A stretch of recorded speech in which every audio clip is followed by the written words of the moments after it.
every time na babalikan ko yung aming Taiwan trip nung May, ang isa sa mga fondest memories ko ay ang walang humpay na food trip.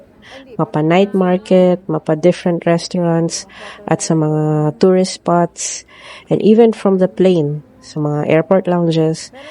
Taiwan really is a hub for food tripping. So, ano-ano nga ba yung mga kinain namin during our 4-day trip sa Taipei? So first, sa aeroplano pa lang, technically hindi pa to Taiwan, pero since we're aboard China Airlines na flag carrier naman ng Taiwan, edi sige, isama na natin sa list. So ayan ang kanilang pa-in-flight meal. Typical Taiwanese Chinese fare. Meron kang what I think is Taiwanese sausage, may bok choy, may fried rice, may scrambled eggs, may side ng veggies, cherry tomatoes, na gustong gusto ko actually, and may cookie. Ang next meal na namin ay ito na, mala hot pot. So, from ano oras sinerve yung aming in-flight meal, that was around 12 noon, nakapag mala hot pot kami 6 na. So, dito kami bumawi talaga.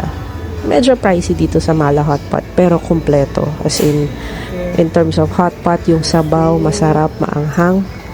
Lahat ng meats nila fresh, mapa-processed meat, mapa-raw animal meat, fresh, but and then you can also make your own sauce. Beverages mo from alcoholic to non-alcoholic, kompleto, kape, tsaa, chocolate drink, beer on tap, liquor, and then ito yung pinaka-paborito ko sa lahat, ang kanilang dessert, Häagen-Dazs. Of course, may iba pang Chinese or Taiwanese desserts na offered, pero dito talaga ako bumawi. The following day, ang breakfast namin ay, ayan, Shanghai fried dumplings, xiaolongbao, and rice peanut milk for breakfast na sobrang bigat sa tiyan. And then ito, may pa-free taste sa Shifen, yes. Pero yun lang naman ginawa namin sa Shifen at nagpalipad din ng I was gonna say saranggola. No, lantern. Here in Jufen, dito talaga ang food trip galore. Ayan yung breaded seafood. Yung tinikman namin is yung breaded na squid na masarap, mabigat sa tiyan. And then ito talaga yung aming lunch sa isa sa mga restaurants doon. Braised pork chop with a side of fishbowl soup and cold noodles. Masarap, mabigat sa tiyan. Akala nyo lang konti, pero siksik kasi yung kanin, and then may itlog pa, may veggies pa sa ilalim yan. And then napakalambot ng braised pork. At the end of the day of our tour, nandito kami sa bake shop na ito, sa pastry shop na ito, kasi yung tour package namin from Klook may kasamang pineapple cake making workshop.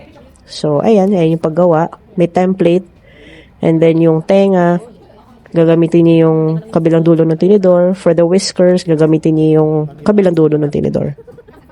And then chopsticks para sa mata. And then, lulutuin niya nung bake shop at ibabalik sa amin for us to eat. Pero ang kinain namin for tonight ay kombiran. So, may xiaolongbao, and then merong ano nga ba yun, yung triangular na yun, nalimutan ko onigiri. Tip pala, xiaolongbao, pack of 6, mas mura sa 7-Eleven kaysa sa Family Mart. Sa 7-Eleven, nasa 49 NTD lang. Sa Family Mart, nasa 150. Pareho lang lasa, pareho lang ang laki.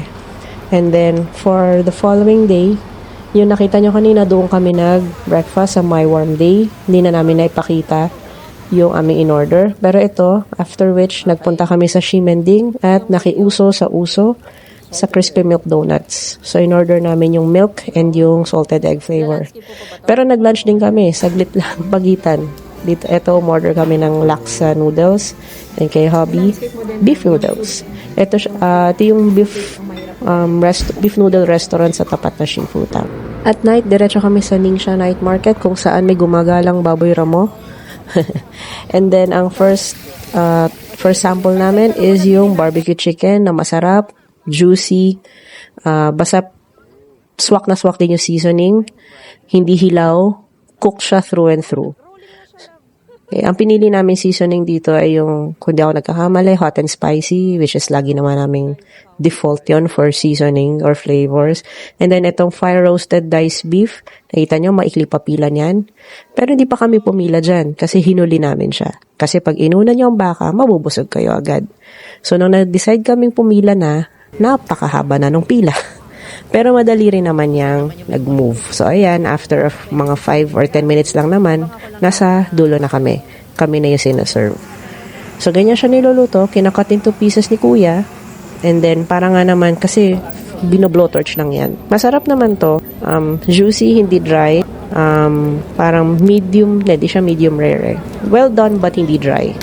So, for me, well seasoned naman siya. And then, may kasama siyang side ng I think labanos ito, kung di ako nagkakamali. Radish. Yeah. So, yung isa yan sa mga huli namin kinain.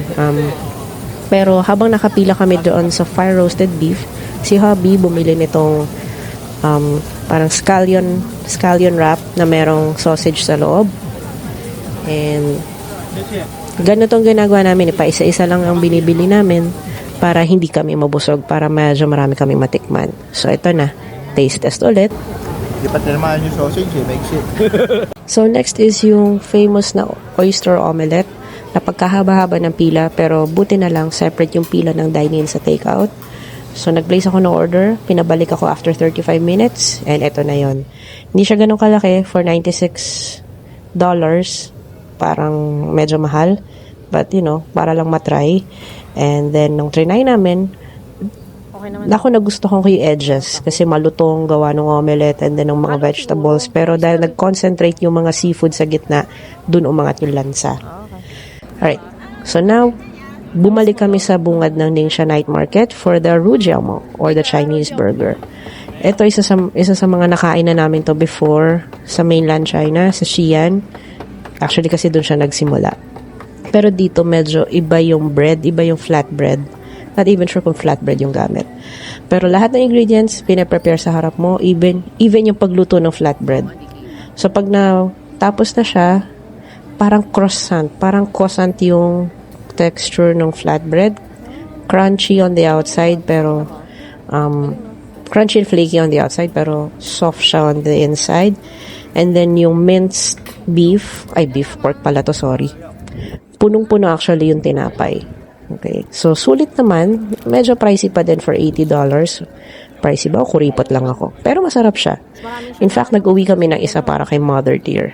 Kasi hindi na sumama sa amin si Mother dito sa aming food trip sa Ningxia Night Market. Pero masarap siya, bagong luto. Ako, babalik-balik ako to kung babalik ako na Ningxia Night Market. So, dahil puro pambara yung kinain namin, kailangan na ng ano nga term dito? Panulak, sorry. Pero kung gusto niyo ng panulak na hindi na alcoholic, meron din sa Ningxia Night Market. Ayan bar yan eh. Pero to, ang aming finale, at ito rin ang aming pinaka-favorite sa lahat na nakain namin, yung green onion meat roll. Merong pork, merong beef. Pero makikita nyo, pinakaunang nauubos yung pork. So, dahil mas mura din ng konti si pork, parang for $100, meron ka atang 7 pieces compared sa 5 pieces lang ng beef. So, doon kami sa pork, and ang sarap nito, promise. Malutong, juicy, bigat sa tiyan. The following day, our last day of touring, itong aming meal, braised pork ulit, na apparently medyo sawa na rin si hubby. Braised pork nila rito, laging may side of hard-boiled egg.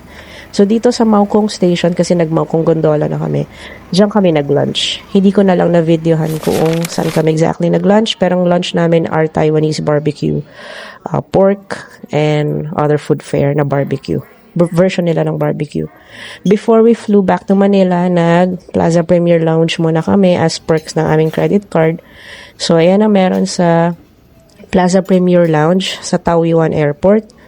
So, typical Taiwanese breakfast fare, pero intercontinental din kasi merong breads, croissants, alcoholic and non-alcoholic drinks, and then yung beef noodles, pero the choices hindi ganun ka-extensive kumpara sa ibang lounges.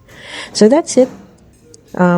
For 4 days, dami rin namin na-try, and kung babalik kami ng Taiwan, we would definitely try another town or another province or another city. Pero talagang isa sa mga to-do list talaga pag nasa Taiwan kayo, saan man sa Taiwan, is mag food trip kasi masarap talaga. Yun lang, bye!